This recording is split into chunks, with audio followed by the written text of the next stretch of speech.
over 7 weeks ago, in a large Tudor house 3 blocks east of here, on the corner of Ingalls and Catherine, a young man in his mid-20s, a fourth-year medical student, living at the house, was found shot to death in his room.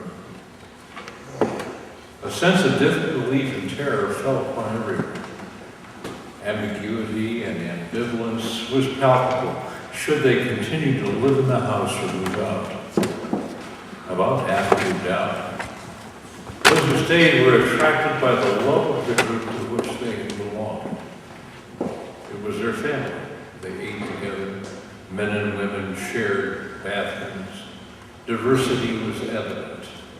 Of the 26, there were an attractive Ethiopian woman, a dark-skinned Nigerian female medical student who had just become a U.S. citizen, a woman born in China who was fluent in Mandarin Chinese, also in Spanish, and a Hispanic man who had just become president of the House. They decided they wanted to stay. Half of them left.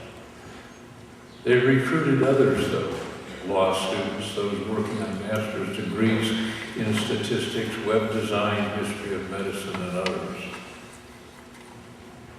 It certainly was different than when I lived there in the late 1950s.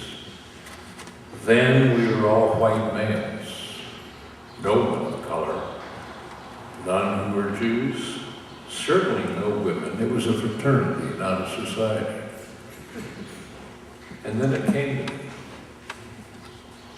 This is what the Book of Common Prayer was to me when I was an acolyte in high school, and I began to learn it time and time again. Sunday after Sunday, readings from the Hebrew Bible, the Psalms, the Epistle, the Gospel, and then taking Eucharist. We broke bread, had a sip of wine, and embraced the community of which we were a part. To seek a way forward through difficult and agonizing times, and certainly as a teenager, you had plenty of those.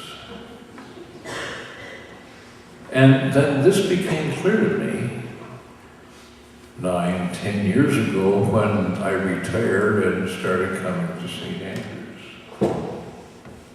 It reminded me of a T.S. Eliot stanza, "We shall not cease our explorations, and at the end of our exploring, we'll return to where we started and know the place for the first time." So at St. Andrews, I began to understand the sorts of things that I never had realized, having been through a variety of difficult times, particularly the most recent. And I also for a long time began to cobble together my own prayers and try to find the sorts of things that I would like to be during those times of difficulty.